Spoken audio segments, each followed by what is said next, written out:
ang problema natin sa kabila ay double standard. Iba ang sinasabi, iba ang ginagawa.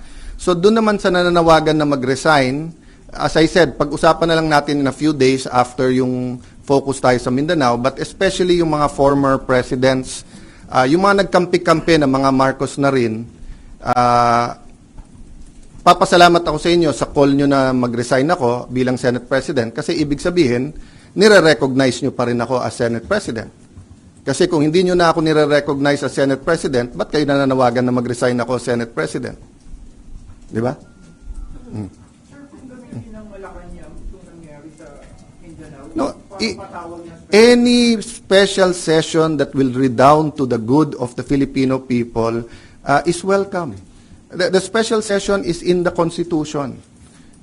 Yung ginawa namin nung bago matapos yung bago mag-sinedie is precisely because aagawin nila yung committees at kailangan matuloy yung hearing tungkol sa Blue Ribbon. Having said that, Mindanao is now. Diba? They need the attention now. So if there's needed legislation, good. We will meet right away. If not, then tulong-tulong tayo. But aside from that, let's remember that the committees can continue to work. Nung pinauwi ni Senator Win, nung Thursday, yung mga empleyado, may Senate hearing pa si Senator Pia. So hindi totoo na hindi nagtatrabaho. Wala tayong dapat conflict kung may kailangan yung ating bansa. Whether it's legislation, whether it's a meeting na LEDAC, dapat tanggalin ng politika pagdating na ng I say politika, but it's an issue of graft and corruption. But what I meant is that it's a political issue vis-a-vis a more urgent. They're both important, but what's more urgent? You can postpone a hearing. You cannot postpone a rescue mission. You cannot postpone yung paghatid ng mga relief, di ba? And then, yun nga, hindi natin nararamdaman pa ng husto, pero the economic crisis is here. And every month until the end of the year, it will get much worse before it gets better. Because nga, tuloy-tuloy ang problema sa Middle East, di ba?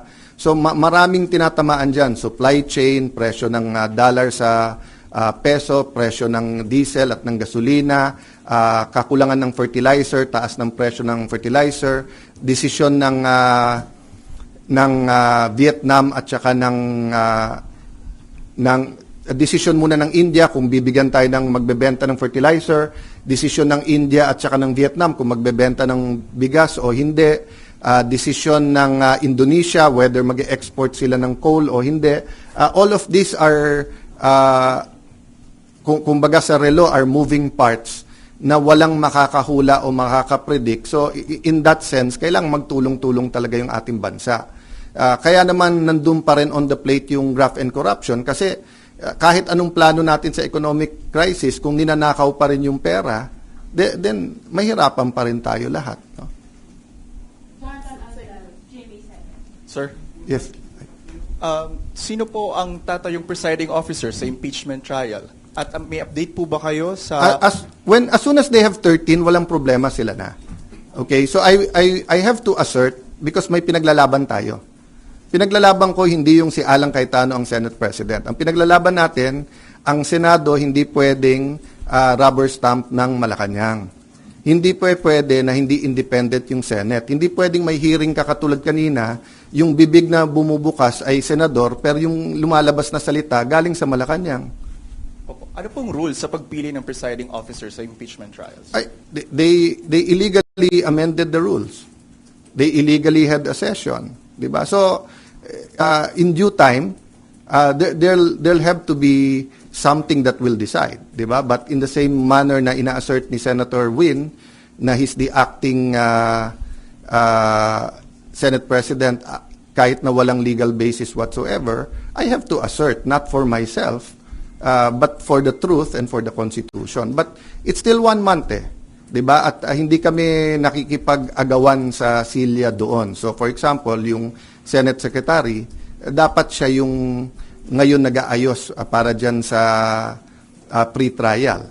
But nagte-take over sila Attorney Bantog. So we're doing it very patiently because nga we don't want the whole Senate to be affected, no? Paano po yun? Kanina si House Secretary General Sheloy Garafil, nagpasa siya ng manifestation ng House Prosecution Team kay Secretary Yes, Bantog, pero yes. hindi niyo po siya kinikilalang SecGen. Yes. Pero ang House Prosecution Team, si SecGen Bantog daw yung kinikilala. That's going to be a problem for at least a few days, maybe a few weeks, because we don't expect naman the Supreme Court to rule right away.